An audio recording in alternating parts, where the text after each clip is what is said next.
Because of silence of good people then the violence of bad people.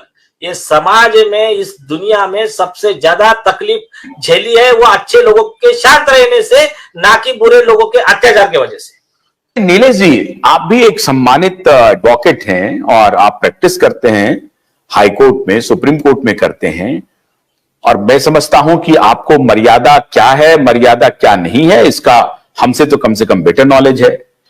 आप अगर ये कह रहे हैं कि आरिफ मोहम्मद खान ने मर्यादा में रहते हुए इस शब्द का इस्तेमाल नहीं किया, और इसका मतलब यह हुआ कि आप मर्यादा भंग कर रहे हैं, इस बात का भान है आपको कि हां मैं मर्यादा भंग करके मैं उनको चोर कह रहा हूं?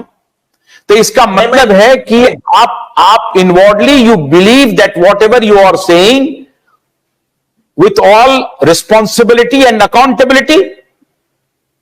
यस, और सुनिए, मैं मर्यादा क्रॉस नहीं कर रहा हूं, बल्कि मैं मेरी ड्यूटी पूरी कर रहा हूं। आर्टिकल 51A में, और खास करके H, subsection H of the constitution of India, तो संविधान में ये मेरा ड्यूटी है, ये मेरा रिलीजियस ड्यूटी भी है कि जुडिशियल इंस्टीट्यूशन और देश में कहीं भी गलती हो रही, फ्रॉड हो रहा है, तो उसको मैं उजागर करूं। बल्कि अपने आईपीसी में तो प्रावधान है कि अगर मैं कंप्लेंट नहीं करता हूं इन चोरों के खिलाफ में, तो मैं आरोपी रहूंगा कि मुझे पता था, फिर भी मैंने कंप्लेंट नहीं किया।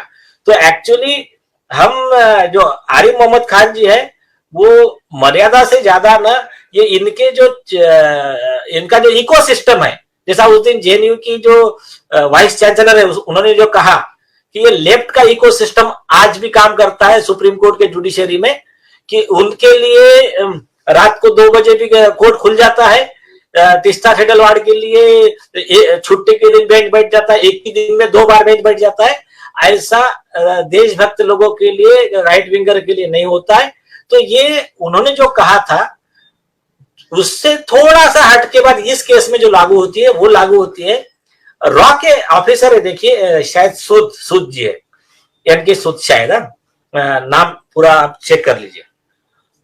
उन्होंने कहा था दीपिका पादुकोण के बारे में कि ये जो जेएनयू का कांड हुआ था, उसमें आईएसआई के तरफ से 5 करोड़ दिए गए थे दीपिका पादुकोण को, ये देशद्रोही गैंग को इनकरेज कर, जाकर मिलो, थोड़ा सा इनकी फेवर में माहौल बनाओ, इसके लिए ये आरोप लगाया था रॉ के ऑफिसर ने।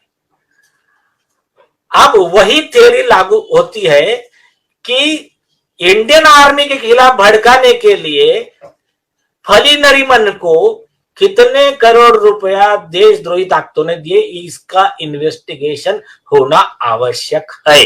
कोई डायरेक्टली दिया होगा, कोई इनडायरेक्टली दिया होगा। जानकारी दे दूं, जिस दिन दीपिका पादुकोण जेएनयू गई थी, जेएनयू उनके पहुंचने के 5 मिनट पहले तक मैं उस स्थल पर था जहां वो सभा हो रही थी, जेएनयू स्टूडेंट यूनियन और उनके बाकी लोगों को जो किया था, और उस वक्त योगेंद्र यादव उनको ब्रीफ कर रहे थे, और ऐसा लग रहा था कि योगेंद्र यादव एकांगी भाषण दे रहे हैं। तो मैं उनके भाषण को सुनने के बाद वहां से निकल पड़ा, और उसके थोड़ी देर बाद मुझे जानकारी मिली कि दीपिका वहां पर पहुंची थी।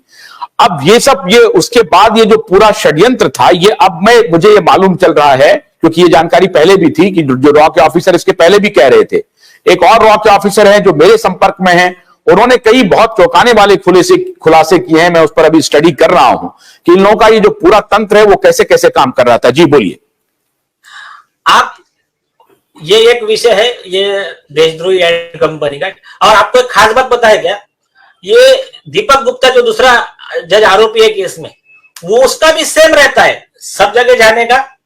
आप देश के आर्मी के खिलाफ बोलोगे, उसके पाकिस्तान की तारीफ करोगे, ये सेडिशन नहीं होता है, देशद्रोह नहीं होता है, ये स्पीच इनका फिक्स एक ही पैटर्न। तो ये इनका ये जो गैंग है देशद्रोहियों का, तो ठीक है, ये एक पार्ट हो गया। मैं आता हूं अभी सेकंड मुद्दे पे। अब क्या हुआ, उन्होंने वो जो एडवोकेट था उसको नोटिस दे दिया, अब तेरी सजा पे सुनवाई। सजा पे सुनवाई तो इंडियन बार एसोसिएशन की तरफ से महाराष्ट्र स्टेट के प्रेसिडेंट है विजय कुर्ले, इन्होंने कंप्लेंट भेजा राष्ट्रपति को और चीफ जस्टिस को। उन्होंने कहा कि वो सुप्रीम कोर्ट के बाइंडिंग प्रेसिडेंट का उल्लंघन कर रहा है, एक वकील के फंडामेंटल राइट का उल्लंघन कर रहा है। उसके खिलाफ कार्रवाई की जाए और उसको रोका जाए। और उसमें डिटेल लिख कर दिया कि कौन सा कानून, कौन सा चार्ज, और उन्होंने कहा कि आपसे अगर नहीं हो रहा तो आप मुझे सैंक्शन दीजिए, मैं इनके खिलाफ में प्रोसिक्यूशन फाइल करता हूं।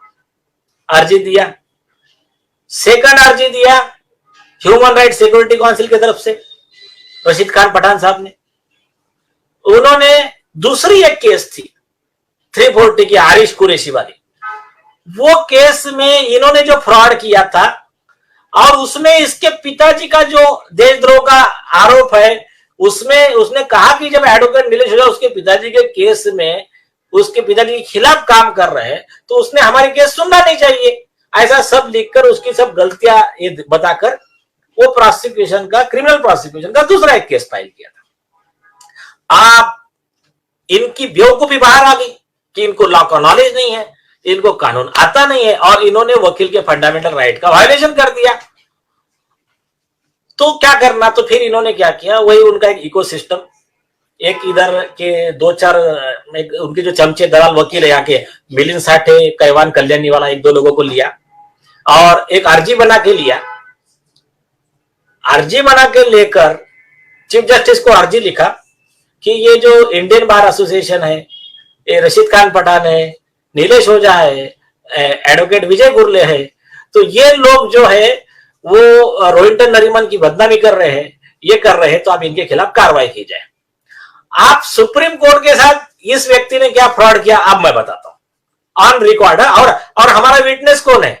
हमारे विटनेस है दो चीफ जस्टिस ऑफ इंडिया, एक है रंजन गोगोई जी, एक है शरद बोबडे जी। इन्होंने हमको राइटिंग में लिख कर दिया इनका फ्रॉड। क्या हुआ, इनकी कंप्लेंट पहुंची रंजन गोगोई के पास, रोहिंटन नरीमन एंड कंपनी की। गोगोई साहब ने कहा तुम्हारा कंप्लेंट बोगस है, क्लोज्ड, हमारे खिलाफ का केस क्लोज कर दिया, फाइल क्लोज करके भेज दिया रिकॉर्ड रूम में। वो भेजने के बाद में ये रोहिंटन नरीमन और यही दीपक गुप्ता क्या सुप्रीम कोर्ट का रिकॉर्ड बनाते हैं कि चीफ जस्टिस ऑफ इंडिया ने ये केस हमको असाइन किया है और अब इसमें कॉग्निजेंस ले रहे हैं, और ऐसा बोलकर कंटेम्प्ट नोटिस निकाला और नया और खुद के केस में। अब सबसे बड़ा जोक सुनिए। भोलानाथ का ब्रश कटर एक बैटरी से चलने वाली मशीन है जिसका चार्जिंग समय 3.5 घंटे है। इसे हम 6 से 8 घंटे बिना रुके चला सकते हैं। एक बार चार्ज करने पर ये 16,000 स्क्वायर फीट गेहूं, चावल, बजरा, जोबर के खेत काट सकता है, जबकि इसी कार्य को पेट्रोल ब्रश कटर 1,000 रुपए पेट्रोल का खर्चा करता है।